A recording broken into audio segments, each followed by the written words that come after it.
All right, what up, what up, what up, what up, Who That Nation? This is No Cap, No Filter Saints. I'm your host, Smalley G. And we got a lot to discuss, people. I've been going on a long hiatus. It's been a while since I did an upload. And man, quite frankly, I just haven't been in the mood to upload any content. Like the Saints, in my opinion, just been a real stressful team to cover right now. It's just been real, you know, real just vanilla to me. It just been real soft. It just been real like just no excitement for me. Just for me. I just feel like what up, Mike? I just feel like with Dennis Allen and Derek Carr, I just feel like no matter what we do, uh it won't translate to success. Now Clint Kubiak, he can only do so much. Like if Clint come up in here and do his thing, he can only do so much. And who's to say that the defense is going to still be quote unquote elite or, you know, amongst the top pack of defense?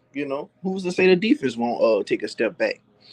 So it just haven't been a fun time for me trying to get in the mood to record content, and I ain't want to just get in the habit of just making content and making it be forced. Like I want to be in a good mood to record content, and I don't want to sound like a broken record. Like I don't want to just get on here and talk about Dennis Allen and Derek Carr and just trash the team every chance I get. Like I don't want to do that, but that is my feelings, and I can't give y'all nothing but my feelings. That's the whole purpose of me making this channel, for me to have an outlet. And if people want to chime in and get their own opinion, they have a chance to voice their own opinion. Especially when other platforms that's bigger than mine are not going live or not doing content at the moment. So I didn't really want to make a video all those times. So now your boy's back. The NFL draft is tomorrow. Um, we could go a plethora of different routes. We could trade up. We could trade down. We could stay packed.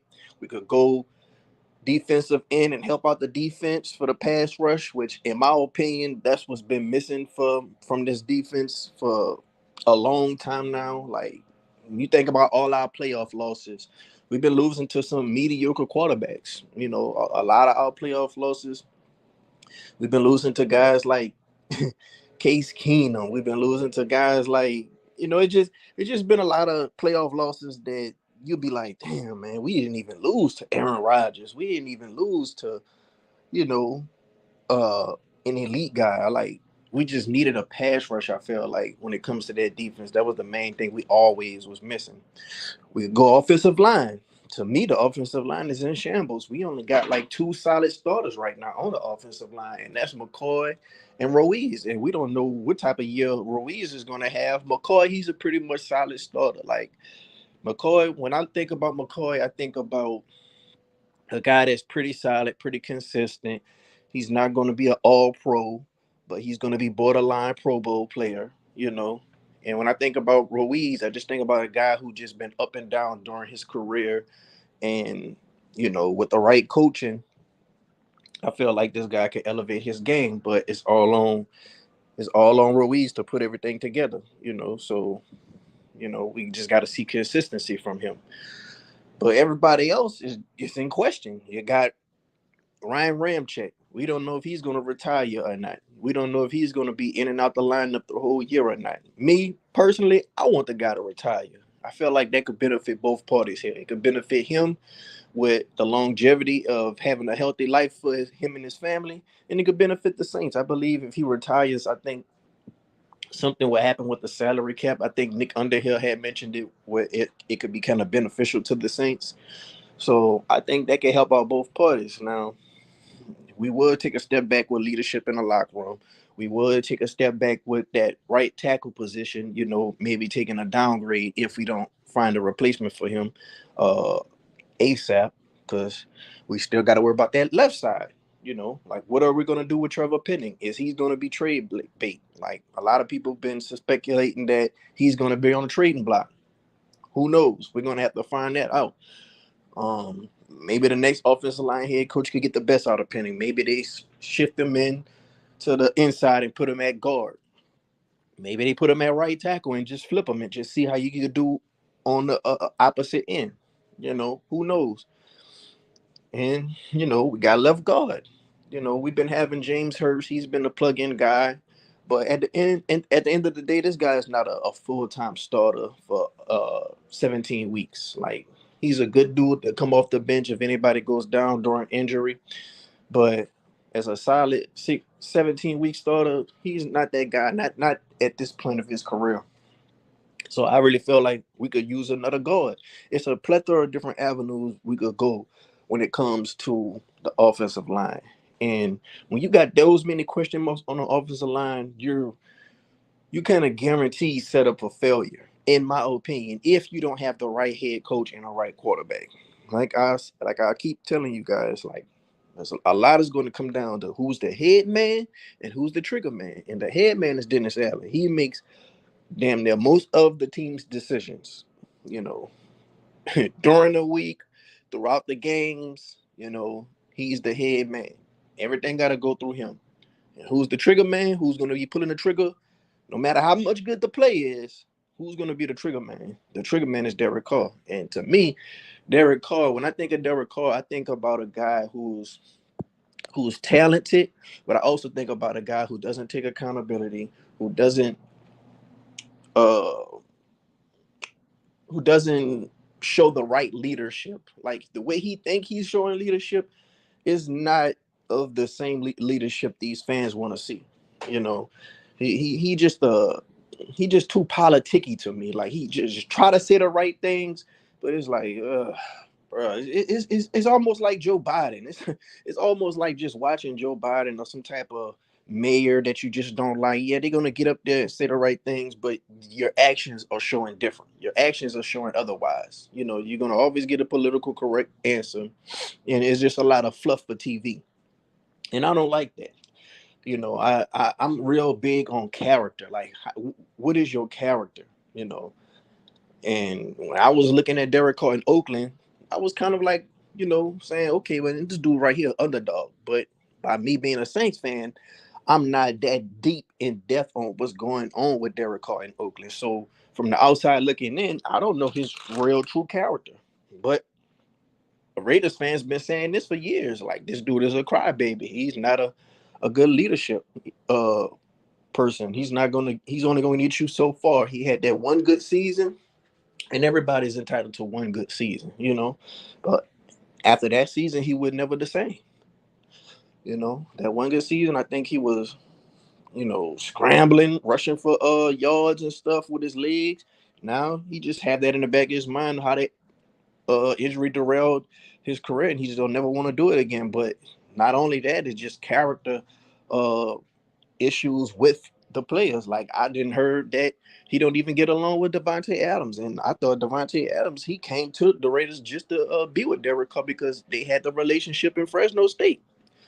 So it's just a lot when it comes to Derek Carr and leadership that I just feel like he lacks, and don't take accountability. Like, it's a reason why Eric McCoy snapped on him in the middle of the game. It's a reason why Chris Olave was being so nonchalant in certain interviews when they brought up Derek Carr. It's a reason why Mike Thomas was going on these tirades during live games, after pleading to get Derek Carr on the team. Like, it's a reason why all this is happening. Like, the Saints can say whatever they want, but you're not fooling nobody with uh two eyes and a adult mind like me. You're not fooling nobody. You know. Got Jerry up in here. What up, no cap? What up, Jerry? Man, I've been gone for a minute, man. I ain't really want to make content. Pretty much the same reason TJ said he didn't want to make content on his show. It's just, it's just hard to make content when you just feel like this team is gonna be 8-9 or 9-8, maybe 7-10. It's just hard. It's just hard to get up here and try to create something with excitement when there's no excitement for me. Now, it might be excitement for other fans, but for me to create content for you guys, it's kind of hard when I just don't feel like this season going to be any excitement. The way I think about this season, I just wish this was like Madden. I could just hit the simulate button and just, pass through this season and hope that Dennis Allen could just be gone as far as possible from the team, and hope Derek Carr just, whatever we do with him, we just move on to the next quarterback. That's how I feel. Just heard Hurst retired. Oh, okay, Jerry, I ain't heard that. So if Hurst retired, now we gotta we gotta really think about something else. I'm not sure. We still probably got that dude Evans on the team. I remember we signed Evans on the team last season. Then of course he got hurt, and that threw a monkey wrench in our plans. So maybe he just go ahead on and be the left guard. We gonna see. Which is why we need to draft an offensive tackle at 14 Thursday night. Yeah, Jerry, a lot of people agree with you. A lot of people want to go offensive line. But there's some people out here who saying, man, it don't really matter about the offensive line as much. We just got to go ahead and get some, prime time player like Brock Bowers. Like if Brock Bowers is there, we need to get Brock Bowers because, contrary to belief, the some of these big time teams, they didn't have no good offensive line like that, but they did have a good quarterback. And to me, that's the difference. Like if you're a team and you ain't really got a good offensive line from what the stats say, 9 times out of 10, you have a good quarterback. And sometimes if you have a good offensive line and you would fell short of the playoffs, 9 times out of 10, your quarterback was garbage. Like the Falcons, their offensive line was rated good amongst the whole league. Their offensive line was rated good, but the head coach and their quarterback combo was terrible. The Texans, I believe their offensive line was ranked bad, but the head coach and the quarterback combo was good. So it just depends on how you view Derek Carr. It depends on how you view Dennis Allen. It depends on how you view Clint Kubiak. Me personally, I want to get the offensive line straight. I want to be set up for the future for the next quarterback head coach combo. That's what I want to do. Without an offensive line, you have nothing. Now, if Derek Carr was a more better quarterback, like on a Joe Burrow level or Josh Allen type of level, then yeah, I would want Brock Bowers or somebody like that. But this team has so many holes. It don't really matter who we get. I really believe that so long as we get a player that's known and we don't really have to trade up to get him, I'm fine, especially if he doesn't have injury issues in college. That's all I care about. Mike say Hurst retired. Yeah, that's what Jerry's saying. Mike, Jerry usually be spot on with the information that he put in the chat. So if Jerry say he retired, I'm pretty much sure that's some breaking news that he just got off the internet. Mike says Derek Carr pisses me off. Yeah, man, he pisses a lot of us off, Mike. But some people feel like you give him a weapon like Brock Bowers, he could get out there and cook. I mean, he did magic with Jared Cook. He did magic with Darren Waller. He got both of those guys paid. Jawan Johnson, he had a pretty underwhelming season. But if you get him a guy like Brock Bowers, maybe he could get out there and cook. You get him a guy like Brian Thomas Jr., and he build a trio with Chris Olave and Rashid Shaheed, maybe he could get out there and cook. We just got to see, man. We just got to see. It's going to be real interesting to see what direction they go at 14. And that's if they stay at 14. The Saints usually trade up.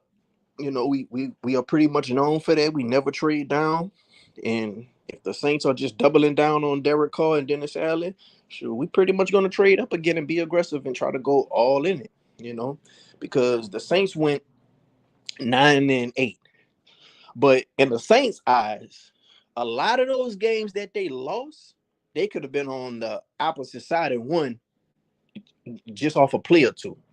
So in their eyes, they went 9-8, but they could have very well been 12-5 in their eyes. They could have very well been 11-6 in their eyes. But to me, the same way you can say that is the same way you can say, okay, well, they went 9-8, but a lot of the games that they won, they could have very well went 7-10. That's how I can say that. So when the Saints say, oh, we went 9-8, but we was a few games away, we was a few plays away from being 11-6. I can say the same thing. I could just flip it and say we was a few plays away from being 7-10. The same way we shit at the bed and lost that Packers game. The same way we shit at the bed and lost that Texans game. Could have been very well the same way we won that Bears game. The same way we won that damn that Panthers game. Like we was a few plays away from winning those games. We lucky we didn't play some of those quarterbacks. If we played Justin Fields, we'd have lost to the Bears. We played Andy Dalton, we'd have lost to the Panthers. You know? That Titans game, I believe Derek Carr fumbled. They gave us that game. Had they called that a fumble, we'd have lost that game, in my opinion. Had they kept on running the ball with Derrick Henry, we'd have lost that game, in my opinion. We lucky the cornerback got hurt when we played the Colts. They had some special team cornerback out there. We would have lost that game. We'd have lost that game if we'd have played against what's their quarterback name? I forgot their quarterback name, but you know, the Colts rookie. But that's just me though. Okay, and Mike is talking about Chase Young. Chase Young, this is how I feel about Chase Young, Mike. When we got Chase Young, nobody else wanted him. He wanted to go to the Panthers. They was going to give him a bag, but they didn't have his medicals to their liking. You know, they didn't like what was going on with his neck. So basically, the only reason we got Chase Young is because nobody else wanted him. He signed that bag that we got. He got that guaranteed money, and you know he's gonna get up there on the camera and just get a political correct answer saying, "Oh, he want to be with the Saints, and you know we a contender, and all this bullshit." We only got Chase Young because nobody else wanted him. It's like nobody asking you to the prom, and one person is willing to go to the prom with you. You're gonna go. It might not be your first choice to go to the prom with, but you're gonna go because nobody else wants to go with you. So that's how I look at Chase Young. You know, when you got a neck injury like that, it's hard to be productive for the position that he plays. It's hard to be productive because he got to go out there and bend and spin, and you know he got to do a plethora of moves to get to the quarterback throughout the whole season and be healthy throughout the playoffs. And that's even if we were to get to the playoffs. You know, just throwing that out there. But you know, when it comes to a neck injury, that's serious. So, but if we could get some production out of him, I say if we could get a good 8 sacks out of him, that'll be good. In my opinion, that'll be a W. That'll be a win if we could get like a good 8 sacks from him, especially if they come during pivotal times of the game, like in the second half. You know, that'll be good. So you'll have Chase Young.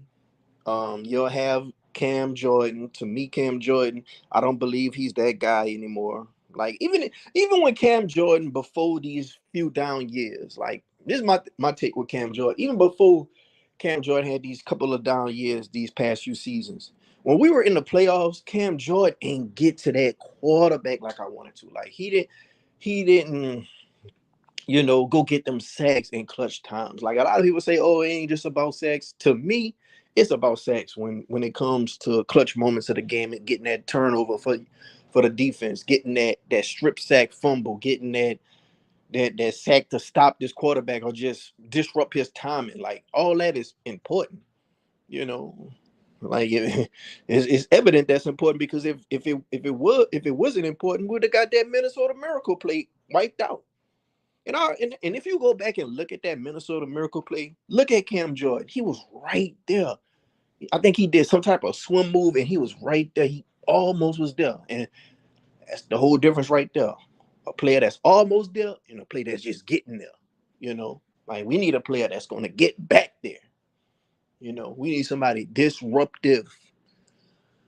You know, um, we still got the second round pick. Damn, I didn't forgot his name. That's so crazy that he barely played last year from being on and off from injury, but you know he has some promise to him if he could get things corrected in his second year. But he didn't play so much, I didn't forget his name. Still got Peyton Turner on the team, which is crazy. Though, when I think about Peyton Turner, I think of a guy who he plays with a high motor when he's on the field, but he's never on the field. Like he's almost like a clone of Marcus Davenport, but the difference between him and Marcus Davenport had a lot of self-esteem issues from what I've seen and heard, and you don't want nobody with self-esteem issues. Like, you want a dog. That's what one thing we've been missing. You want a dog on your team. A dog is not going to have self-esteem issues, worry about this and worry about that of himself. You need somebody that's confident. And when I see Peyton Turner out there, I see a guy who's putting in a lot of effort and he's making plays. He's around the ball. It's just he has some worse luck when it comes to injuries, you know. But it's probably gonna be his last shot. If he don't really be able to perform this year, I don't think he's gonna ever get a big contract from a team, So this be the moments where you could really say solidify your longevity in the NFL or make the NFL be what they say, not for long. You just go be a personal trainer or something, because you won't be in a league long if you just can't stay on the field. Chase Young was really good, but then the injury derailed his career. Yeah. Even before the neck injury, he had some other injury that Redskins fans or Commanders fans was telling me about. And after that injury, he never was the same. So I would pump my brakes on thinking this guy just going to come here and get double-digit sacks and be disruptive and just rejuvenate his career. I'll be kind of pumping my brakes on that. Like, just be expecting a good 7 to 8 sacks this year. Kind of like what Ellis gave us 2 years ago. And if he could give us that, that'll be cool, you know. But he would want to try to do good, because if he could do good this year, he could get a big contract from another team elsewhere. Or if we want to re-sign him, we'll give him that big contract. So we'll see what happens.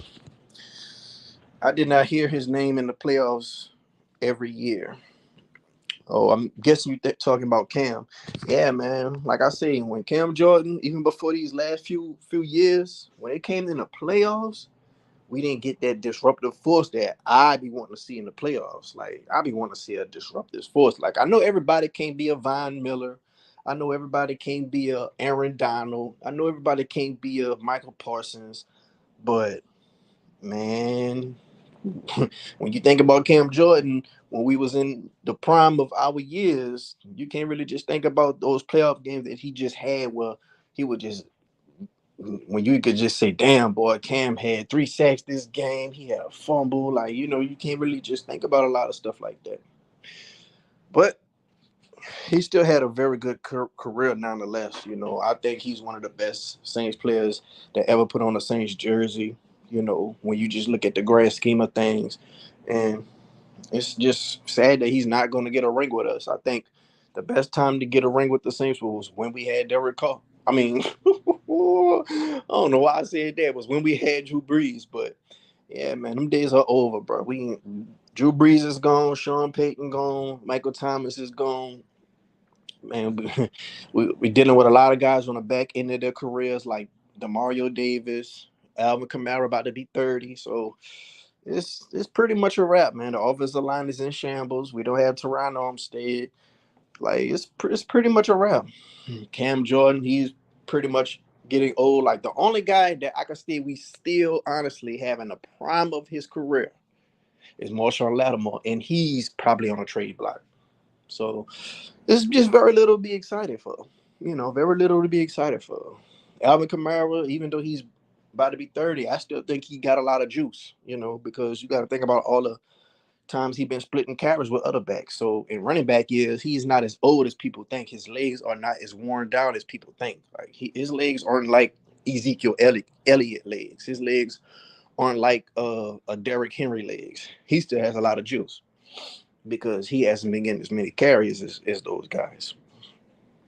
But Clint Kubiak get that offensive line the way the 49 offensive line was, and kind of like mirror how they was using Christian McCaffrey, the way we could do with Alvin Kamara, I think he could be up for the bill.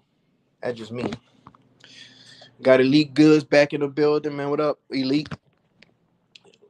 Long time no see, man. Your boy back. I've been on a little hiatus. I couldn't really just come out here and give y'all no content when I wasn't really feeling it, but The NFL draft tomorrow. We're gonna have a whole lot to start talking about. Stuff gonna get ramped up in the off season when it comes to the training camp. We're gonna see what players gonna fall, what players gonna rise up to the occasion and make the team. And shoot, we're gonna have a lot to talk about as it's getting closer and closer to the NFL season. But for right now, it all starts in the draft, and the draft is gonna be the most important thing that we're gonna be seeing on how we could really project these teams. Wherever these rookies land, it's gonna really be a lot to to really take in and just see what all these team trajectories gonna be. You know, me personally, for the Saints, I want to get an offensive lineman. You know, I want to bulk up the offensive line. There's just way too many question marks at that position. What offensive line I want? I want an offensive tackle. Preferably, I want a left tackle. Now, if we could get a right tackle, that's cool, but I don't want a right tackle with the 14th pick. That's just me. If we get a right tackle and he don't have to switch to a right tackle, we just get a right tackle straight out of college and bring him in to be a right tackle. I'd rather get a right tackle at 45. That's just me personally, you know. But I said this already. I just wish we would have put Penning at right tackle from the jump, and we would have put Ryan Ramczyk at left tackle once Tyron Armstead had left. But I really feel like at the end of the day, it wouldn't have mattered because you'd have still had to find another left tackle.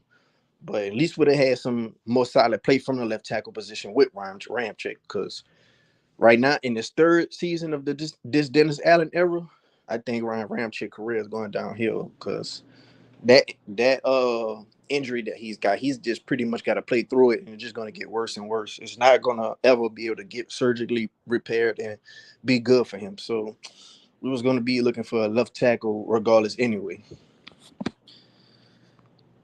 Got Mike say he can't wait for the draft. Yeah, Mike, a lot of people really like the draft, especially teams that's, kind of at the bottom, because it's like, your whole turn of faith could change. If you draft the right player, if you draft the right position that you need, and you just grab another head coach, your whole fortune can change. Everybody wants to be the Texans this year. Everybody want to get a new head coach. Everybody want to get the right quarterback, get the right defensive player, and just change their whole team trajectory. Everybody wants that. That's the beauty of the draft, because it can happen. It can happen to any team, but you got to get lucky and have all the stars aligned. Mike said, I want Fashanu. Yeah, a lot of people are high on Fashanu.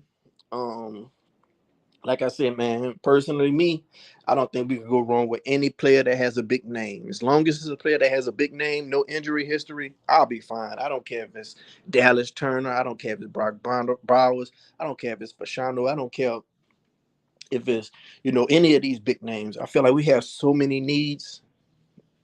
You, you, any fan should be, pretty much appreciate any pick that we take, especially if it's on the offensive line, on the defensive line, or just a playmaker on offense. Like if it's those three type of positions, I think any fan shouldn't be upset with the pick.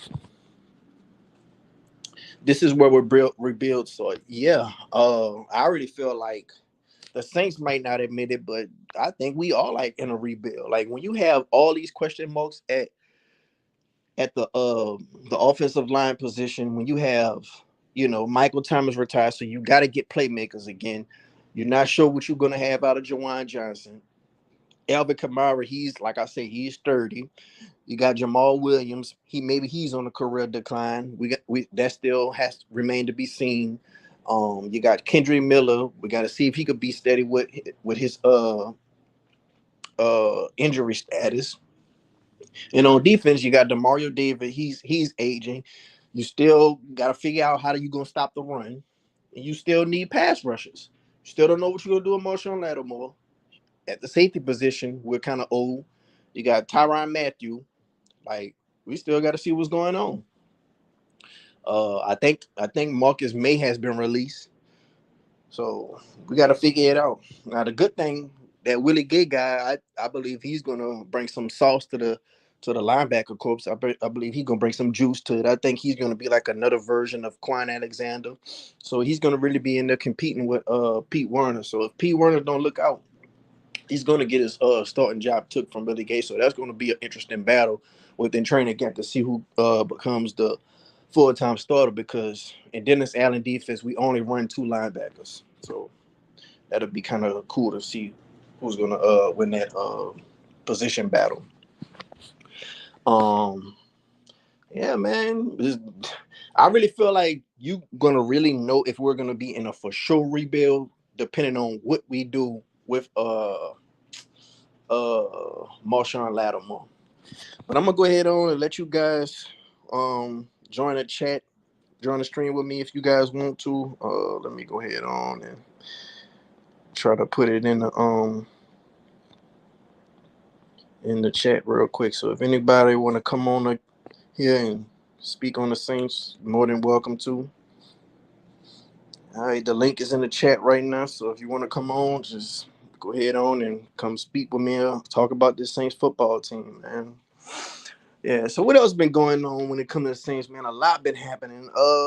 You also have the Jaden Daniels live video where he was on with I think Brian Thomas or Malik Neighbors, and they were just talking about the Saints, and they was like, "Oh, Brian Thomas to the Saints," and they just kind of paused, looked at each other, and started laughing. And a lot of people was like, "Oh, they're only laughing because the Saints never pick LSU players." Uh, they're only laughing because the Saints they won't be on the clock when they get picked. Nah, I don't think that. I really feel like this the NFL, bro. It's just like college. It's just like high school. You have circles. People talk about people. Like everybody know what everybody's capable of. Everybody know everybody's strengths and weaknesses. And I believe they was laughing because it's Dennis Allen and it's Derek Carr is the quarterback head coach combo on that team, and they don't want to do that. They just not feeling them. That's my honest belief. But go ahead on and bring Mike on. What up, Mike? What up? Yeah, man. Long time no hear from you, man. I'm back making content again, man. I didn't just been away for a little while, just trying to get back to the flow of things. But NFL draft tomorrow, so we back and we here, man. What you got, man? Well, this draft will definitely be key for sure. I just don't really trust this team. I mean, the recent years we've drafted decently, but still, like this team. Here's my problem though. So a lot of people are like that are saying that we should trade up for a quarterback. Trade up, but people gotta realize that if we trade up, we're most likely getting rid of picks. And the one thing that the Saints need right now is draft picks. I'm sorry, because like draft picks, the Saints they need like they. There are one big hole is not just the QB position. Yeah, Derek Carr, he's not the best guy in the world, but you can do worse than Derek Carr. Like, don't act like you can't. So I feel like the Saints, if they trade up for a quarterback, it better be the right guy. I don't care if it's Jane Daniels, Drake May. I don't care. But if we do trade up, hopefully we don't trade up a lot. Hopefully we don't do like a Ricky Williams thing where we just trade every single pick until the next year or whatever. Yeah, man, we need a lot of draft capital, bro. We have the 14th pick, then we have the 45th pick, and then after that, I believe we don't have another pick to like the 5th round, I believe. So Yeah. yeah, we need some draft capital. I really personally believe that's what they're gonna do with Marshawn Lattimore. They're gonna trade him for like draft capital. Maybe it might not be for this year, but it may be for next year, or it may be like during the season for next year. But they're gonna have to try to get some more picks in you know, to try to set themselves up. But we're gonna have to see how that plays out. I just think it depends on what date they want to trade Marshawn Lattimore with, because it ain't just about trading a player. You gotta it be certain dates that's beneficial to the team or not beneficial to the team when they trade these players. So it all depends on a plethora of different things that have to take place. But maybe they have, Trevor Penning on a trading block, maybe they want to trade one of these guys that's still on these rookie contracts. So we're gonna have to see how it's gonna play out, but we definitely need draft picks. The Rams, they went up in there with a lot of draft picks last season, and shoot, they trust their scouting department, and they hit on some of them players. Like they had got a player that had got double digit sacks with like, you know, a mid round pick. So, and they hit on some other player on their defensive side of the ball and with their running back they got. So they was hitting. They And trusted their Puka. scouting department, and they hit. Yeah. Like, I feel like, look, some people were saying that the Saints are in a bad situation, which, I mean, you're not wrong, but there's some teams that would pray for a situation like the Saints, where you have hope. Like some teams, they are not even worried. Like, don't get me wrong, this team. I mean, this team is not in a pretty situation, but we could be in a lot worse. So honestly, look, I know Dennis Allen ain't a good coach, but let's be honest. This team is more beyond the coach, right? Like we need more than just a good coach. Like yes, the coach would definitely put the things over the top, but we need some receiving depth, which we've been working on. We need some edge depth, which we've been working on. Like I said, we do need some offensive line help, and then a quarterback to compete with Derek Carr. But at the end of the day, this team. I mean, look, I'm not going to root against my guys, but this team be pissing me off where I want to go to outer space and never come back. Yeah. Well, I mean, that's like the literal definition of a team in purgatory, Mike. Like you Yep. hear it all the time. You hear we in purgatory. You're not good enough to be good for sure. Make a playoff spot. Try to make a playoff run like the Bills. Like the Bills, you can say, okay, they're good enough to always get a playoff spot, and they might could get a run. So they're good. But it's teams like that's just bad. That's just like, okay, you're bad. You might be so bad that you're going to get a top pick the next draft. And if you get a top pick the next draft, you can possibly get a Caleb Williams. And if you can pair him with a good quarterback coach and a good head coach, shoot, you can change your whole team fortune and be like the Texans. So, and then you got the teams in the middle of the pack that's in purgatory. You're just going to be mediocre. You're not going to be good enough to win games to go to the playoffs and go deep. And you're not going to be that bad to where you're going to get these players that's going to be transcendent. You're not going to be get these players that's going to be generational. You're going to be stuck in the middle of a pack, which is anywhere between 7 wins to 9 wins, and you're just going to be stuck in mediocrity, picking in the middle of the pack of the draft, and not being good enough to take things to the next level within the regular season or the playoff because you have Dennis Allen and Derek Carr, and that's the epitome of mediocrity in the NFL. So Yeah. it's just a bad time right now. It's a real bad time right now. So Yeah. But hey, no cap. How do you feel about Chris Olave changing his number? what he changed it to again? Number two. That was his Ohio State number, right? Yeah. I don't have no problem with Chris Olave changing his number. I have a problem with the Saints giving their number 13 Michael Thomas to they gave it to one of them wide receivers that we signed in free agency. That Acronymia was St. Brown. Yeah, that was like a slap in the face to Michael Thomas. That was like, okay, Michael Thomas, you're talking about the team. You're airing out all our business. Okay, well, we got something for you. We're not going to put your jersey in the Raptors. We're not going to, hang up your jersey like we did for Drew Brees. We're not going to do none of that. We're just going to go ahead on and give it to some no-name player, and we're not going to even care to even mention you. To me, that's what that was like. And I'm glad you brought that up because that's something else that I could talk about that, all this time out I've been gone, we could get into that. So yeah, man, I felt like that was a slap in the face to Michael Thomas' career. Like this was a guy who led the NFL in catches in the season. This was a guy who just came and to me was the best wide receiver the Saints ever had in history. Like I believe he's better than Colston. So I believe that a guy like that should have some respect and got his jersey hung up. But things just ain't end on the right type of terms. And when things don't Hmm. end on the right type of terms, people got pride and people got, they got anger and, they're just going to do things that's petty. And I think that's what Yeah. happened. Yeah. Um. But you know what? I have a problem with some fans. Yeah. So, so hear me out, right? So Cooper Cup, how he's been injured for a bit. Yeah.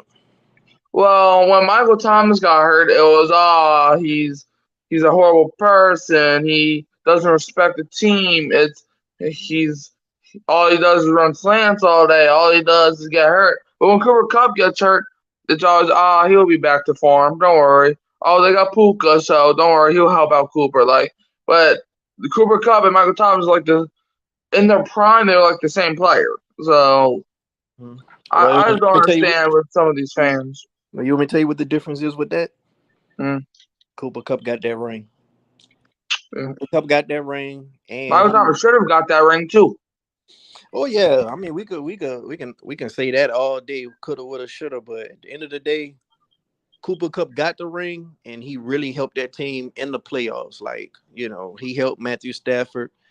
He was the Batman to Odell Beckham's Robin. Like he really did his thing that year, and he got that ring. So they're gonna always say, you know, Cooper Cup is the standard when it comes to guys injured, but if he could stay healthy and get in the playoffs, we know he's gonna show up. So Yeah, look, I like Cooper, but at the same time, like I look, I don't care about rings. Like I know the goal is to get a ring, but I look at the player themselves because there's lots of great players that never got rings. You got Dan Marino, for the quarterbacks. You got a bunch of other players like a bunch of players who are still playing right now. I just don't understand. Like, if you think that a player is better than somebody, look, I'm willing to hear somebody out. But when injuries, look, I don't blame nobody for injuries. I just think injuries are an unfortunate part of the game. I just don't understand what the deal is. Like, ring or no ring, Michael Thomas, like Cooper Cup. Don't get me wrong, he's a fantastic receiver when on the field, but so is Michael Thomas. But now Cooper Cup's all of a sudden the better player just because he got a ring, even though that was like what 3-4 years ago. And I know Thomas never got a ring, but I mean Thomas was damn close. And if the referees were not blind that day, this could be a different situation. yeah, Mike. Well, you still gonna have a long time to go when it comes to debates about players, and a person trump card when they taking a debate with you like that is gonna be the player who got the ring. So you got you got many more years of hearing this player got the ring. So that's all that matters. So that's Mm. always been a deciding factor with Kobe and LeBron and Michael Jordan and all that. So when it comes to those type of debates, you might as well just prepare yourself to hear the ring talk all the time. You got Dan in the chat right now. Who that? No capping family. What up, Dan? Been long time no hear from your boy, but I'm back. We making content. The draft tomorrow. Sure, I just been on like a little hiatus. I ain't really been in a content type of mood when it comes to the Saints, but we back now. I got a question for you though, Mike. Recently I just spoke on the Jaden Daniels thing when it was on live, and they was talking about Brian Thomas to the Saints, and they just started laughing. Like, what is your take of that? Wait, what happened? Did you see the live with Jaden Daniels, and it was like, and he had said, "Oh, Brian Thomas to the Saints," and they just kind of paused and just started laughing, and then Wait, hold on. So Jaden Daniels is laughing. yeah, So Brian Thomas, look, he's a good receiver. Um, so you're telling me that somebody asked Jaden Daniels a question saying, "What if Brian Thomas with the Saints?" And Jaden Daniels just straight up laughed, right? And this is correct, right? well, Jaden Daniels, I think he was on live with Malik Neighbors, or he was on live with Brian Thomas, one of the two, and they were talking, and Jaden Daniels just was saying hypothetically, "Oh, Brian Thomas to the New Orleans Saints," and they just kind of looked at each other, paused, and then just started laughing off camera. So that's Well, basically I what mean, happened. I don't really take no stock into that because, like, we've seen players do that all the time. Um, I will say this: look, like Brian Thomas to the Saints, I understand where he's coming from because let's be honest, nobody wants to play for Dennis Allen. So honestly, I would laugh too. If you say I have to get drafted to a Dennis Allen led organization, I would probably bust out laughing too. I'd be like, "You kidding me, right? I have to play with the clown now. I ain't doing that. I'll probably laugh too. I'm not gonna lie." You know. Okay, so what offensive line that you would like to take at 14 if we stay pat? Like you just sold on Fashano, Mike. I'm sold on a couple guys. I'm sold on Vashanu. I like Latham. Fuaga would be a nice piece. However, I like Vashanu because I I believe that Vashanu is the most NFL ready out of the guys. Because I'm not sure. I don't think he allowed a sack last season. I could be wrong though.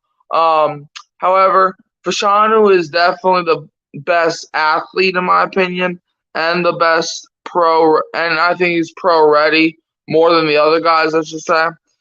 You know, Fashanu. I mean, I like him. Fuaga, he's cool, and so is Laughing, but I am sold on Vashanu. I've been watching State. My mom's a big Penn State fan, so I watched some of the Penn State games, and Vashanu was balling, so I like Vashanu.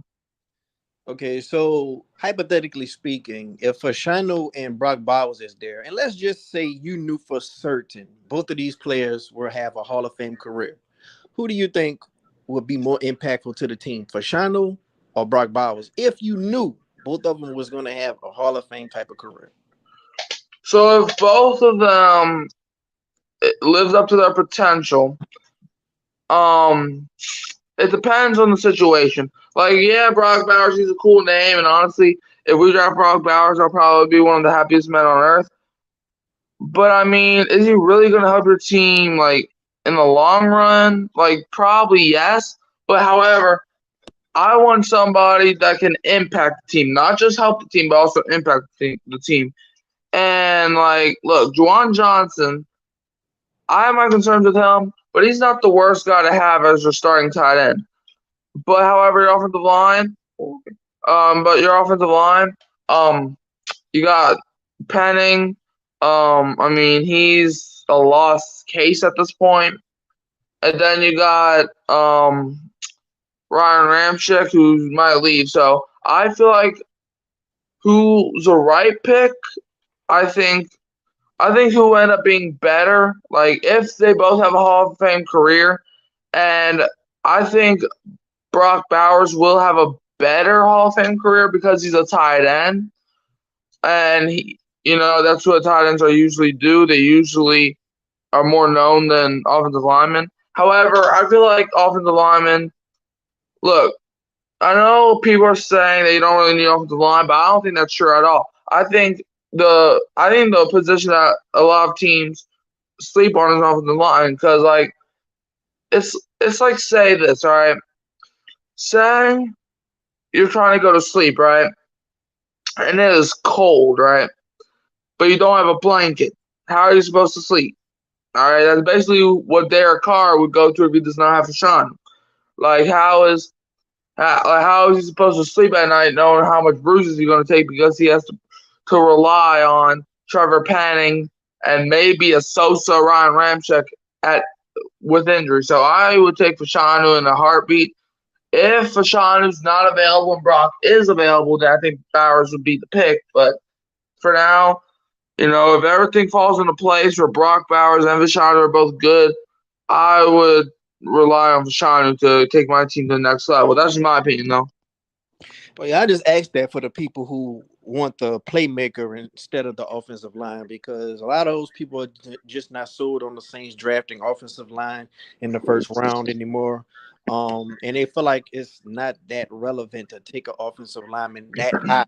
Um, I was watching Saints YouTuber James Camerta, and he basically Yeah. was, well, yeah, well, that's basically what his argument. If you could just take the two out of, uh, a Joe Thomas or a Travis Kelsey, who would you pick? And just telling how the Texans, you don't know any of their offensive linemen, and they're not all that, but a team like the Falcons, all their playmakers, but their offensive line is good, but the quarterback just trash. Just he was just saying all that, and he was just saying, if the Bengals took Penn and Sewell off the Lions instead of Jamar Chase, would they have made the Super Bowl? I mean, yeah, like, look, I understand how offensive line is probably the most risky pick out of them all, but we don't give a crap about that. Like, we want somebody, like, and I know people are saying, but what about Trevor Penning?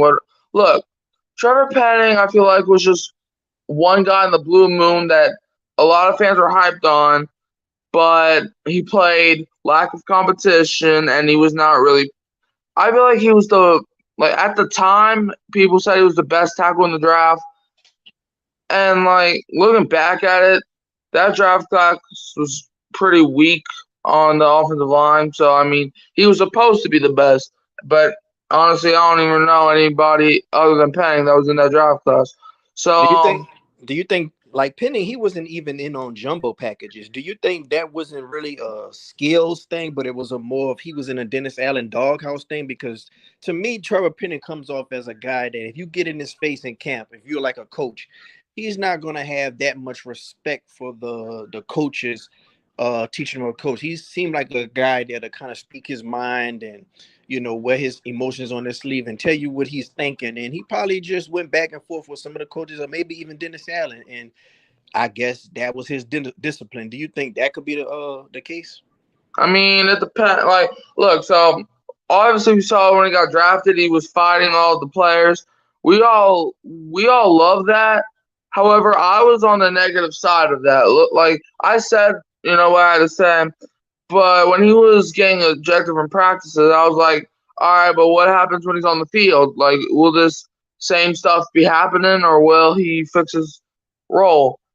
And I mean, he's he hasn't been that, but he's been inconsistent. Yeah, he's like I feel like Dennis Allen has a big part of that due to the fact that when I look at Dennis Allen, I don't think like we all know he works on the defensive side of the ball, and you already know how I feel about him on the defensive side of the ball. I think he's the most overrated defensive play I think caller in the you NFL. converted But you converted me, Mike. You converted me. I think I would have to agree with you.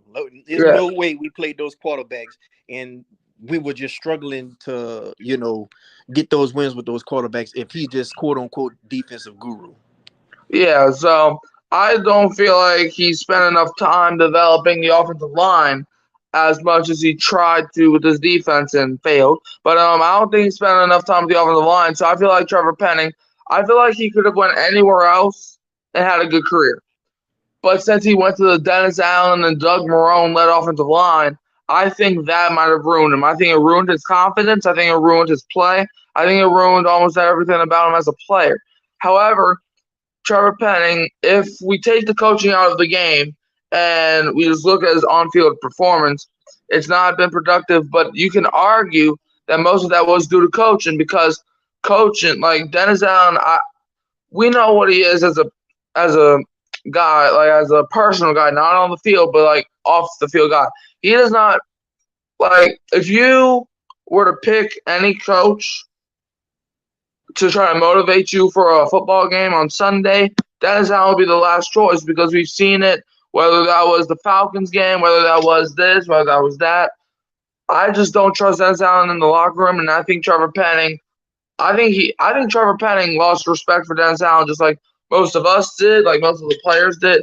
So I feel like if you put him anywhere else, I feel like if you put Penning on the Chiefs with Andy Reid, I think this is a different story. I think if you put him in Baltimore, different story. So I feel like Yeah. coaching definitely has a lot to do with it. Does Penning deserve some hate? Yes. But however, you can't really blame him for everything. Because That, at the end of the day, there's a reason why we fired Doug Marrone. yeah, and that's another reason why a lot of people want Brock Bowers, because Kansas City Chiefs, yeah, they have Andy Reid, yeah, they have Patrick Mahomes that'll cover up a lot, but they did have one of the worst left tackles in the league. So, but they had motherfucking Travis Kelsey. So, that's another example right there. But like I said, man, this team has so many needs. As long as we pick offensive line, defensive line, or some type of huge name, big time playmaker, nobody should be mad. Nobody should be mad, especially if we could take that 45th pick and get another pretty good player that's just known and had a solid good career in college. Like nobody should be mad at whatever pick we get. Yeah, I think. Look, things can happen.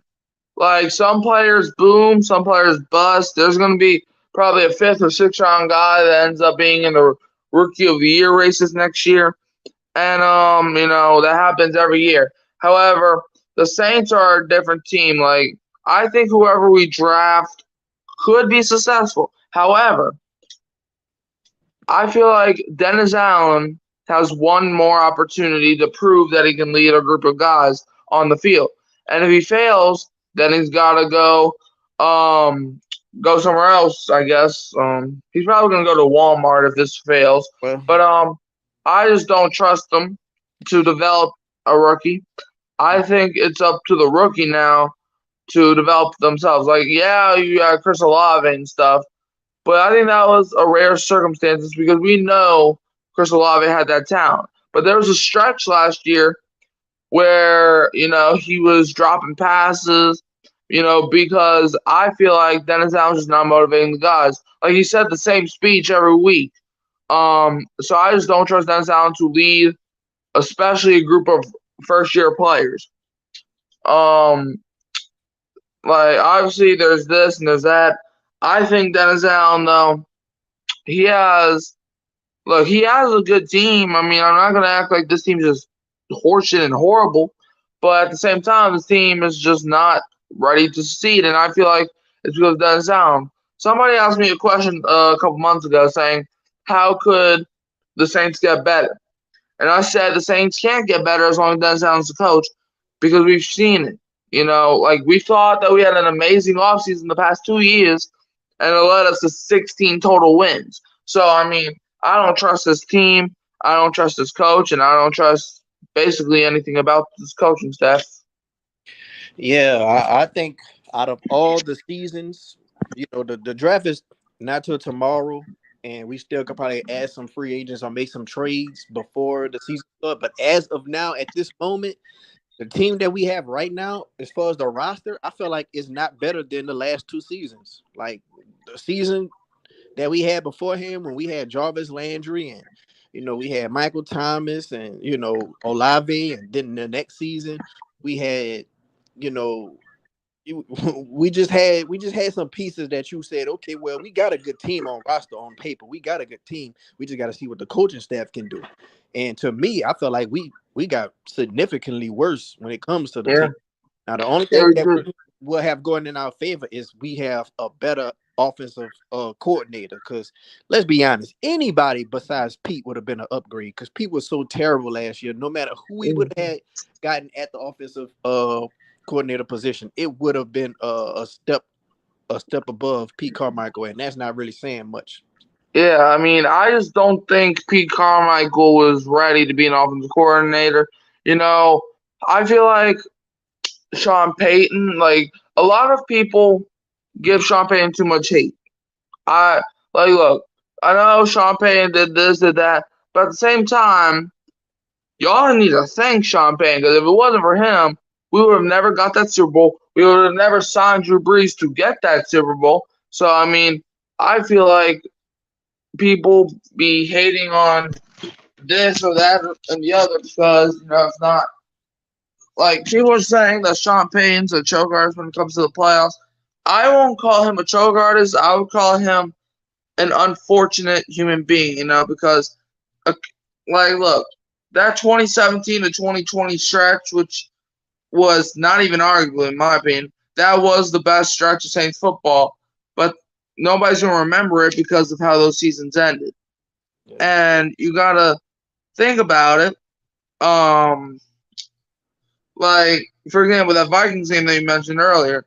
If if look, that was just a lucky play in my opinion, where Stephon Diggs was just made the better play than anybody else on our team, and because it wasn't the best throw in the world, but it was a good enough throw where Stephon got open and he was able to shake off a defender or whatever he did, and then get to the end zone. Then the next year, you can argue that when we played the Rams, that was also an unlucky circumstance, where you know they missed the penalty at the end of regulation and in overtime, and then you had that other Vikings game where in overtime was just unlucky, and then you had the Buccaneers game where Drew Brees just showed his age a bit. So I feel like people be hating on Sean Payton a little bit too much, and I think Pete Carmichael, like the stats show it. He was the worst offensive play caller in the NFL. Like I said, people gotta look at the coaching staff before they look at the team. Because if you give Dennis Allen to Kansas City and you get Andy Reid to New Orleans, I think the Chiefs, they still might be a little bit good because of Patrick Mahomes and stuff, but they're not. I don't think they're back-to-back Super Bowl champs. I agree. And if you take Andy Reid or any other good coach and bring him to New Orleans, do I think we win the Super Bowl? Probably not, but we're at least making the playoffs Yep. and maybe a 10 to 12 win season. Yep. So you gotta look at the coaching staff before you look at the roster. Yes, you like seeing the plays and it's sometimes hard to know when a coach is doing their job or not doing their job. But when it's clear and evident, that's when you know you're doing something wrong. Well, I mean, it's been talked about Dennis Allen numerous times. That lady from the Raiders, she been came out and said it. All the other head coaches, they voted Dennis Allen last amongst his peers, and all the players on our own team in the locker room. As far as the players around each locker room, they voted Dennis Allen last. I mean, the proof is in the pudding. Like, if if you can't see it, then you just have the New Orleans Saints bifocals on. Like, no matter what the team do, you're just gonna praise your team. But I feel like one of our biggest downfalls is, the draft,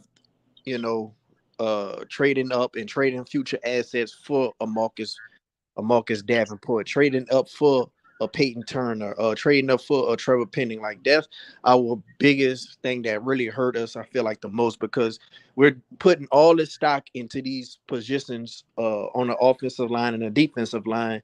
But now we got to spin the block on those same units. We got to spin the block and go address offensive line. We got to spin the block and go address defensive line.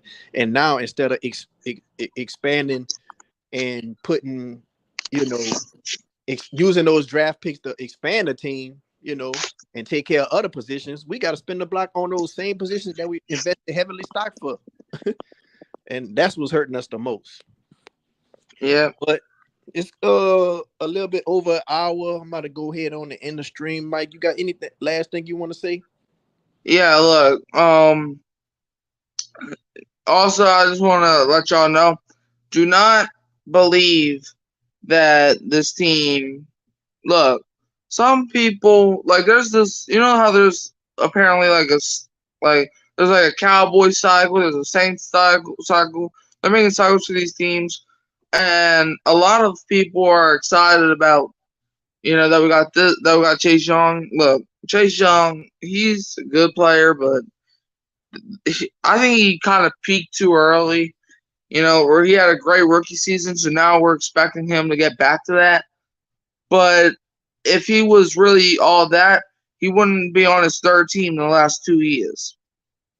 Yeah. I mean, But yeah, that's all. like I said, he was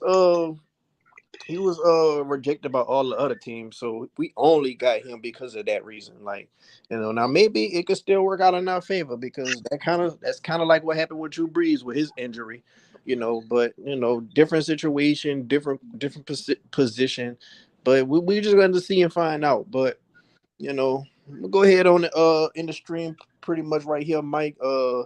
I'll go make another video after the draft once we see where all these players land, and then we could just go from there. And sure, it's gonna be a lot of excitement, or it's gonna be a lot of people that just pissed off at some crazy pick. Hopefully, we just don't do no Marcus Davenport or Peyton Turner type of pick where we just pick some guy out of who knows where with a lengthy injury history. If the Saints do something stupid, I might burn down the entire Statue of Liberty.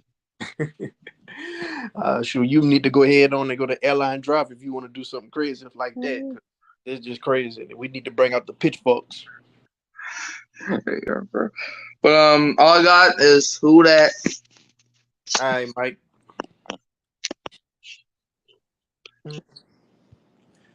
Yeah, man, that's Mike right there, man. He always bringing in some good takes, man. But the NFL draft tomorrow, guys. Like I say, man, I've been on a hiatus. I'm gonna start getting back to making content. Hopefully, we could grab a player that is going to be productive for the future of this team. Like I say, I'm not pretty much worried about this season. Like if we make the playoffs, I think it'll probably be most likely due to us just being in a bad division. But even without division, I just feel like those fan bases have more excitement than us. Like you got the Falcons, they have Kirk Cousins. That's something new. They have Raheem Morris. That's something new. So when you get something new, you have some type of level of excitement to be thought about. You and then Kirk Cousins is kind of old, so you're not going to have him for much long. So they might very well still go ahead on to get their quarterback of the future in this draft. So not only can compete for now, they can compete for later. So if you're a Falcons fan, you got to be pretty ecstatic right now. You have a good offensive line. You got good running backs in the backfield. You got pretty much decent playmakers. You got a young defense. So you kind of like pretty much excited right now. Rose City says no cap. What up? What up? Rose City. What up, Jerry? Great stream. Okay, but yeah, if you're a Falcons fan, you're pretty much excited because you got Kirk Cousins. He could kind of compete from now. You could trying to see if you could resemble some of that Matthew Stafford success that he had with the Rams, which we thought we could probably resemble some of that with Derek Carr. But the quarterback head coach combination is everything. So you got some excitement from that. You got the Bucks. They brought back everybody. They made the playoffs the last 2 years. They won a division the last 2 years. They re-signed Baker Mayfield. They re-signed Mike Evans. So they pretty much just running it back. And they're young players. They're gonna have more experience. And I guess they on some. If it's not broke, don't fix it. This division is not all that good. You know, Everybody familiar with everybody. We're gonna be going into their second season, and we're gonna see how it happens. Now they lost their offensive coordinator or their quarterback coach that I believe had a lot to do with Baker Mayfield's success. But you still got to bring the players back before anything. To have some type of familiarity. Familiarity. Well, y'all know what I'm trying to say. But you got the Bucks with that, and then you got Carolina. They got a brand new head coach. They got Bryce Young going into his second year. They didn't added some people on the offensive line.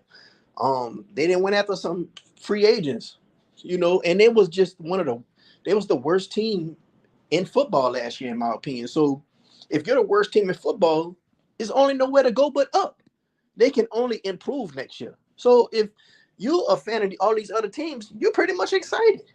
I think when it comes to the Saints, the only thing we probably could be excited about is just Clint Kubiak. That's it. You know, because that's like the only thing that's unknown that could give us some excitement.